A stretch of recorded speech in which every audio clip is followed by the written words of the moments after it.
con la doctora María Gabriela Santini.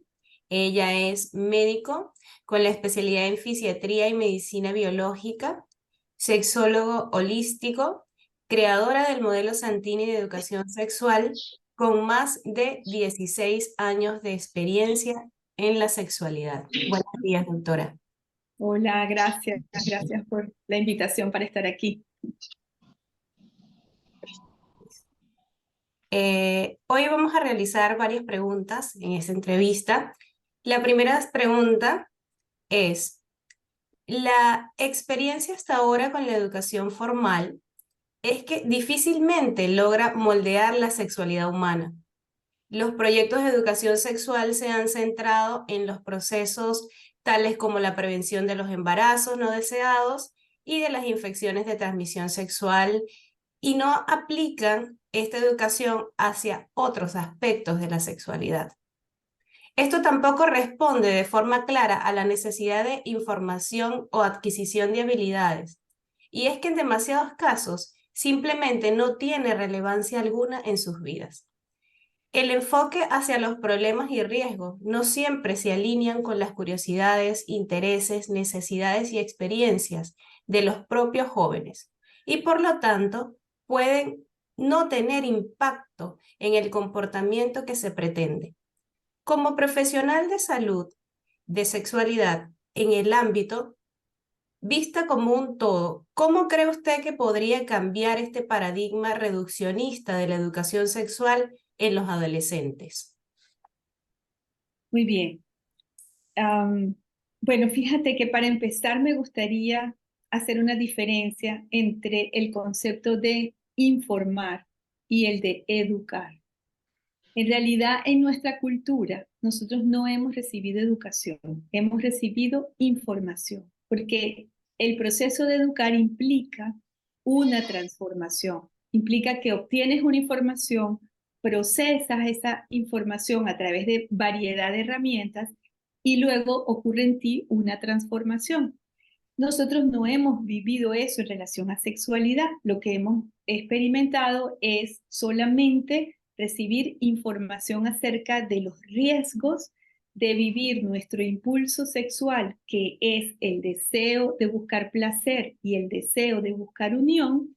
Hemos vivido información acerca de ese riesgo, del riesgo de actuar ese impulso sexual en el momento inapropiado, con la persona inapropiada, corriendo riesgos de salud, corriendo riesgos de embarazo, etcétera. Es decir, que lo que hemos vivido es una represión del impulso sexual, pero no una comprensión del impulso sexual ni un trabajo consciente con él.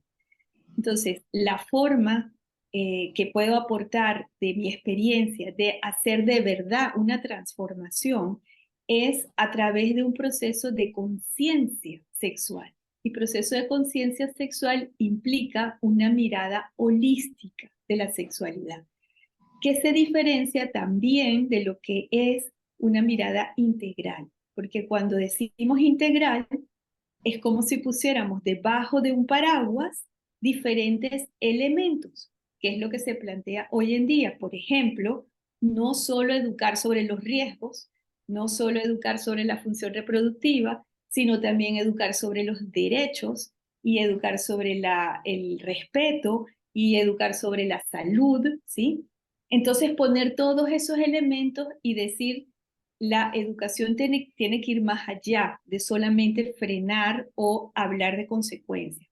Pero holística, que es lo que planteamos en este enfoque de sexualidad que yo trabajo, implica que esos elementos que están ahí están conectados. No serían estos mismos que estamos hablando de la parte integral, sino es decir, yo tomo este joven, ¿sí? Esta persona de cualquier edad, ojo, que pueda entender y la llevo a través de un proceso de conciencia, es decir, que conozca su cuerpo, que conozca las ideas y creencias que tienen relación al placer, a la sexualidad, de dónde las aprendió, si sirven o no para sus propios valores.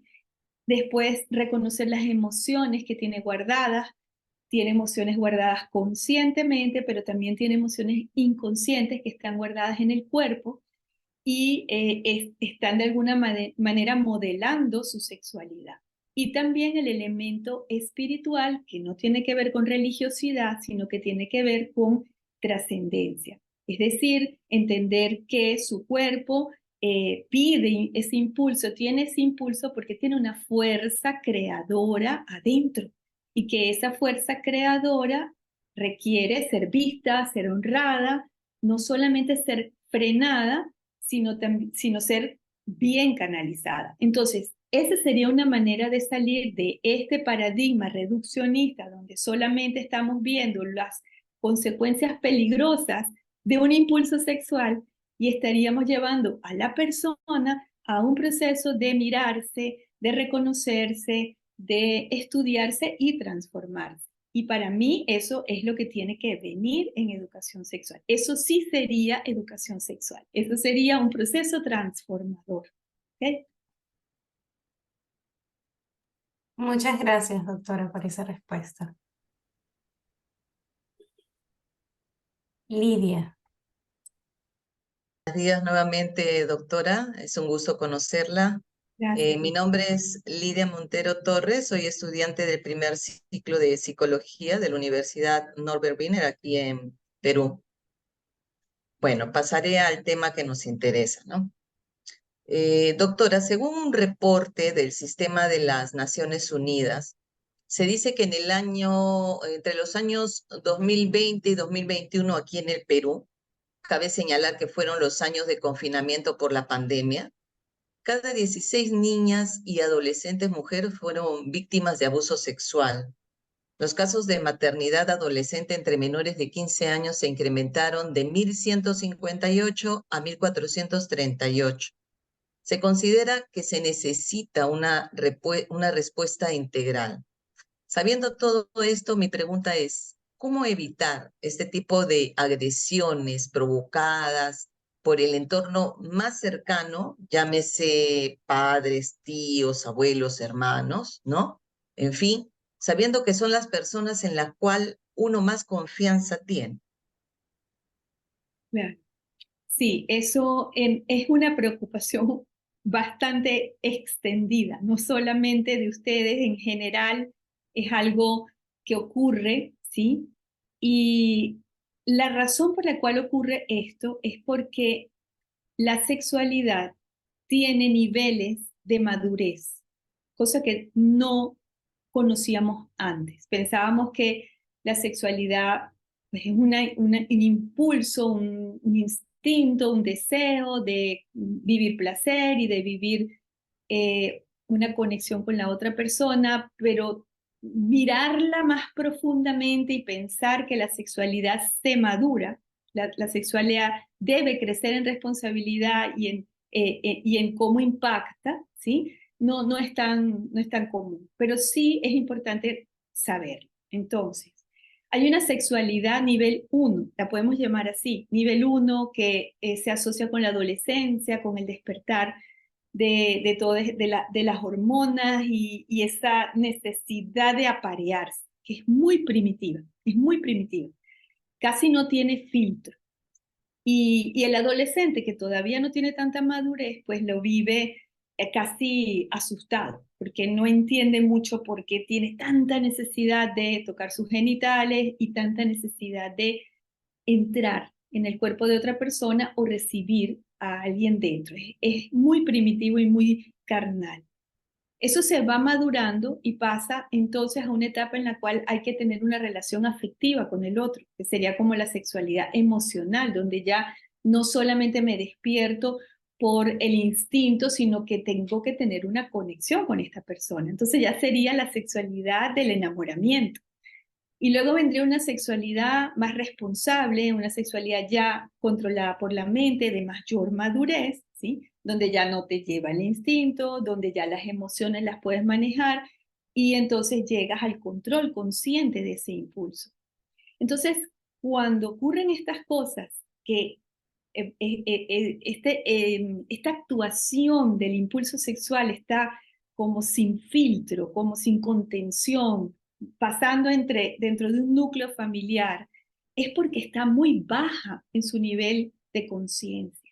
estamos hablando de una sexualidad prácticamente vivida irresponsablemente solo por la actuación egoísta de satisfacer una necesidad. Y tiende a ser en el núcleo familiar porque es el espacio más cómodo, más fácil, donde puedes controlar la vulnerabilidad de los que están participando. Si es un adulto sobre niños, pues controla. Si son niños mayores con niños menores, y se generan muchas manipulaciones emocionales, psicológicas, etc. La solución para esto es educar sexualmente, es decir, es hacer este proceso de conciencia, tomar al adulto y ayudarlo a salir de esa ignorancia acerca de su impulso, porque la mayoría de las veces son personas con problemas para relacionarse, son personas inseguras, personas que salir afuera y generar una relación de pareja saludable, pues es muy difícil. Fíjate que se empeoró en la etapa de la pandemia cuando no había forma de salir a buscar solución para ese impulso. Y el impulso sexual es muy poderoso. Es muy importante reconocer eso. Es la fuerza de la creación. Y es como el fuego, en el sentido de que el fuego puede ser bueno, porque tú con el fuego puedes hacer muchas cosas buenas, pero el fuego puede destruir. Y igual es el impulso sexual. El impulso sexual vivido responsablemente, pues sirve para dar amor, para reproducirse, para satisfacerse, pero vivido así, desde la inconsciencia, desde la ignorancia, hace muchísimo daño. Y eso es lo que pasa en estos núcleos donde ocurren todas estas cosas y donde los actores generalmente vivieron lo mismo. Es casi seguro que vivieron lo mismo. Entonces, lo que traemos es una cadena de ignorancia, de inmadurez en relación al impulso sexual, que la forma de cortar esa cadena es trabajando esta parte de la educación, que por supuesto debería empezar por el adulto, y que no es sentarlo a darle clases, ¿no? De contenido teórico, es llevarlo por un proceso de reflexión, un proceso de preguntas, un proceso de conexión con su cuerpo, para que se vaya dando cuenta por sí mismo o por sí misma qué es lo que siente y por qué está haciendo lo que está haciendo. Porque la única manera de cambiar esas conductas es poder llevar a la persona adentro a ver por qué está haciendo eso, de dónde viene esa conducta, ¿sí? De dónde viene tener que mostrar sus genitales, de dónde viene tener que tocar en la oscuridad, de dónde viene, de su inseguridad, de sus miedos, de que repite patrones. Entonces, hay un proceso que se podría combinar entre educación y sanación. ¿Sí? Gracias, doctora. Ángela. Buenos días, mi nombre es Ángela, soy de la carrera de psicología y bueno, en esta ocasión voy a formular un breve informe que busqué y mi pregunta. En la actualidad, los adolescentes viven un mundo hipersexualizado porque a través de los diferentes medios de comunicación se observa un alto índice de contenido pornográfico que en muchos casos busca la desensibilización ante las diversas escenas, como en la publicidad, letras de canciones, películas, entre otros. Hicieron un estudio sobre los adolescentes donde pasaban sus tiempos libres y este determinó que frente a los ordenadores, el virus llamado pornografía aparece de distintas formas. Por ejemplo, invitaciones a juegos de presionar, darle clic para ingresar a la página, se redirecciona a otros sitios web de contenido sexual. Relata que los mayores consumidores de pornografía son adolescentes de entre 12 a 17 años. Mi pregunta es, ¿qué consecuencias puede generar en los jóvenes el exceso de pornografía? Bueno, gracias por esa pregunta, que es una pregunta también universal que les preocupa a los padres. Fíjense que lo que nosotros estamos viviendo es inédito. Nunca en la vida antes vivimos esta exposición al porno y mucho menos en edades tan tempranas. Así que lo que está ocurriendo lo estamos aprendiendo sobre la marcha. Sobre la marcha es que estamos observando las consecuencias de esto. Todavía no hay tanta experticia en entender claramente hacia dónde, cuáles pueden ser las consecuencias como adultos de estos jóvenes, porque el boom tan grande de exposición no ha sido tan largo, ¿no? Es algo relativamente eh, corto en tiempo. Ahora, lo que sí se ha visto es que genera una dificultad para relacionarse, una dificultad para relacionarse con una potencial pareja, porque la escuela, desde donde están aprendiendo, es muy burda. Es como si de verdad la vida fuese acercarse a otra persona y directamente irse hacia un acto sexual. No tiene nada de sensibilización a relacionarse con el otro y hablar y reconocerse y tener tiempo para ver quién es y cómo es. Y yo lo oigo de la gente joven que tengo a mi alrededor, la facilidad con la que van al acto sexual, como si el acto sexual fuera de la misma importancia que la relación afectiva. Y de verdad que no lo es, porque el acto sexual es parte de la relación que se tiene que generar entre dos personas para hacer pareja, no es el protagonista. Sin embargo, esta educación que están recibiendo, porque o no sería educación, sería como un acondicionamiento, están como siendo acondicionados, condicionados a actuar en forma refleja, está trayendo como consecuencia esa forma tan superficial de relacionarse con la sexualidad. Es sin afecto, sin compromiso, sin idea de continuidad. Es una manera un poco egoísta de actuar porque sería alivio esta necesidad, este impulso y desecho. Te dejo, me voy y voy con otro. Estamos hablando de las consecuencias cuando ya empiezan a relacionarse, esta dificultad de relacionarse de manera más profunda. Y lo he visto en la gente joven recientemente que genera estas relaciones abiertas, que en realidad las relaciones abiertas en este momento como las estoy viendo, son más la forma de encontrarle solución a que me provoca tener sexo a la ligera con este y me provoca con este y me provoca con este. Y como no sé relacionarme como una sola persona porque no aprendí, porque he vivido sobreestimulado sexualmente, creo que la solución es esa, ¿no? Así que son como conductas que no son tan profundas, que sería bien útil llevar también a estos jóvenes a esos trabajos de conciencia para que pudieran reconocer desde dónde están queriendo tener esa sexualidad tan desapegada, esa sexualidad tan a la ligera, ¿no? Eso por el lado de lo que es la dificultad para las relaciones. Si empiezan a ver estas escenas porno en exceso desde los 9, 10, 11 años, pues ya cuando llegan a los 15, 16 y se van a relacionar un poquito más serio, empiezan estas confusiones. Y la otra cosa que he visto es el problema físico, porque realmente estar sobreestimulado a escenas eróticas genera liberaciones en forma de orgasmo y ya más adelante de eyaculación, que se pueden convertir en una adicción química igual que la adicción a la droga, que la adicción al cigarrillo, que la adicción al alcohol. Ya está comprobado. Eso le costó mucho a la sociedad reconocerlo porque pues, dentro de todo la sociedad siempre ha tenido una mirada muy tolerante a la pornografía porque lo han considerado un espacio donde se puede aliviar el impulso sexual y no meter a nadie en problemas, ¿sí? Pero ahora se han descubierto que sí genera problemas, porque antes te comprabas una revista con escenas eróticas y tenías una sola revista y ya.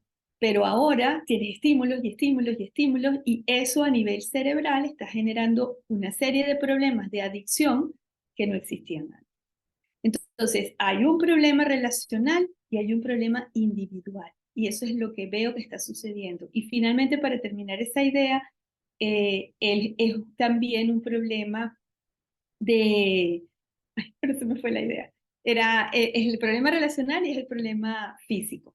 Y bueno, dejaría eso ahí porque tenía la idea y se me fue.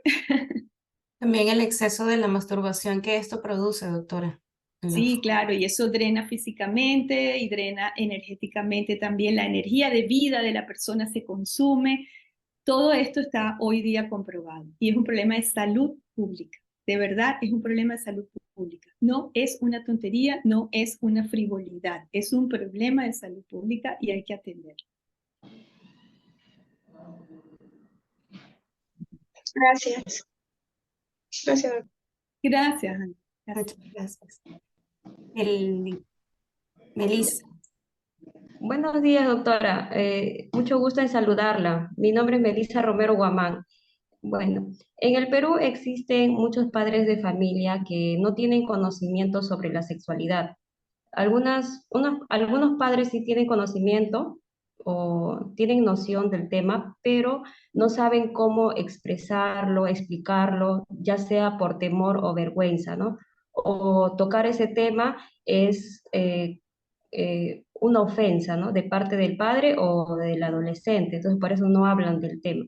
Un caso muy cercano podría ser yo, ya que mis padres nunca me hablaron sobre la sexualidad. Lo descubrí cuando empecé a estudiar en el instituto. Yo solo pensé que la sexualidad era el acto sexual, pero la sexualidad abarca muchos temas, ¿no? Eh, por eso vemos madres adolescentes, abortos, a consecuencia de eso, ¿no? Embarazos tempranos, abuso sexual.